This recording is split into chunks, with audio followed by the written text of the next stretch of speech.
But we begin this hour with a new report by the State Department that says the Biden administration does not have complete information to verify that Israel used U.S. arms to violate international law, but it is, quote, reasonable to assess that it has.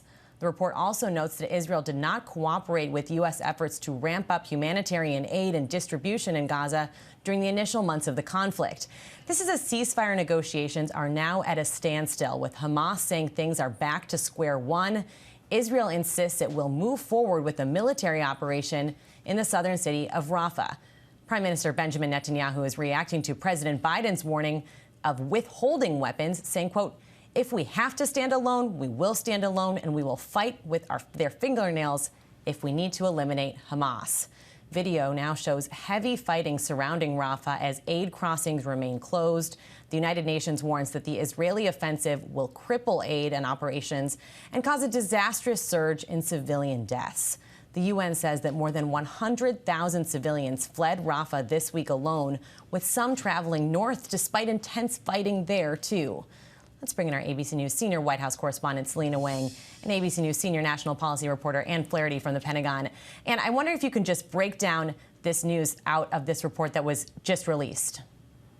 Yeah, so we just got this report moments ago, and it essentially says that there's not enough information to determine whether or not U.S. weapons have been used to violate international law in Gaza. Now, it's not a report that determines whether or not Israel has violated any international law, only looking at those U.S. weapons. Now, I do think it's worth pointing out that the U.S. provides more military aid to Israel than any other country in the world. So, you know, there is a lot at stake here, but also Pentagon officials telling me here these investigations can be very difficult, very technical, and it's not conclusive that U.S. weapons have been part of this, these accusations that Israel has gone too far in hurting civilians in Gaza.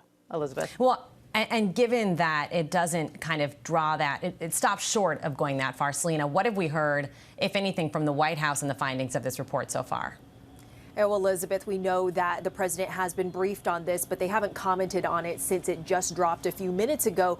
But what we're seeing here, again, is the administration just stopping short of having any legal ramifications. I was just speaking to an analyst who says essentially they're trying to avoid being bound by any legal determinations that would force the president's hand. They want to leave space for the president to decide how to respond to this. The president already withholding some of those very powerful 2,000-pound bombs, and the president warning that depending on what Israel does in Rafah, they could withhold even more weapons. But of course, the president is going to be facing backlash from all sides for this report, from more progressive Democrats who say there's already overwhelming evidence that they have violated international and U.S. law with their conduct in Gaza. Then on the other side, there are Republicans who are already slamming the president for withholding any of that aid, saying it undermines America's commitment to Israel's security.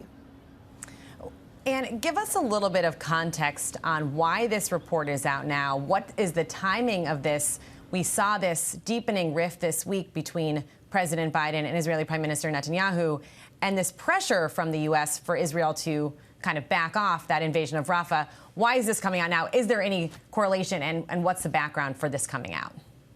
Yeah, typically when you see these types of reports come out, it's usually mandated by Congress. It's lawmakers that are furious with the way things are going and they want accountability. What was interesting here was this was the White House. In February, they put out an executive order. President Biden said, I am going to certify to Congress that U.S. weapons aren't being used to violate international law. So we've asked officials here and elsewhere throughout Washington, why would the president do this, essentially box himself in? And they said, look, this was leverage. We could use this report, and it's acknowledged in the report that it's been used to look at partner nations. It's not just Israel, but other countries are included in this report, such as Iraq, and to say to them, you know, look, if you're using U.S. weapons in a way that we don't agree with, we're going to call you out in this report. So I think that that was part of the reason for doing this. Well, and given that, Selena, what more can you tell us about this kind of growing divide we've witnessed publicly between Biden and Netanyahu, and especially the president threatening to withhold U.S. weapons? Yeah, and Elizabeth, this question around Rafah is really seen as a straw that broke the camel's back to really see this rift between President Biden and Netanyahu break out into the public. And what we're seeing is fundamental odds and differences about how to end this war, how to win this war. Netanyahu is determined. He's vowed to go into Rafah. He believes that is the only way to eradicate Hamas and to win this war, whereas the U.S. has been pushing the Israelis to take a more targeted approach, saying that you do not need to have some large-scale ground invasion in order to defeat Hamas. And so that's where we're really seeing this rift growing. And as a result of that, that is why we saw that major U.S. policy shift, the president deciding to actually use the large amount of weapons that the U.S. gives to Israel as a point of leverage and threatening to do even more. And are we getting any word from the Pentagon about this so far? I know it's just been released. What has the Pentagon said otherwise, too, about the types of U.S. weapons that have been used? So the Pentagon, of course, referring us to the White House and the State Department on this.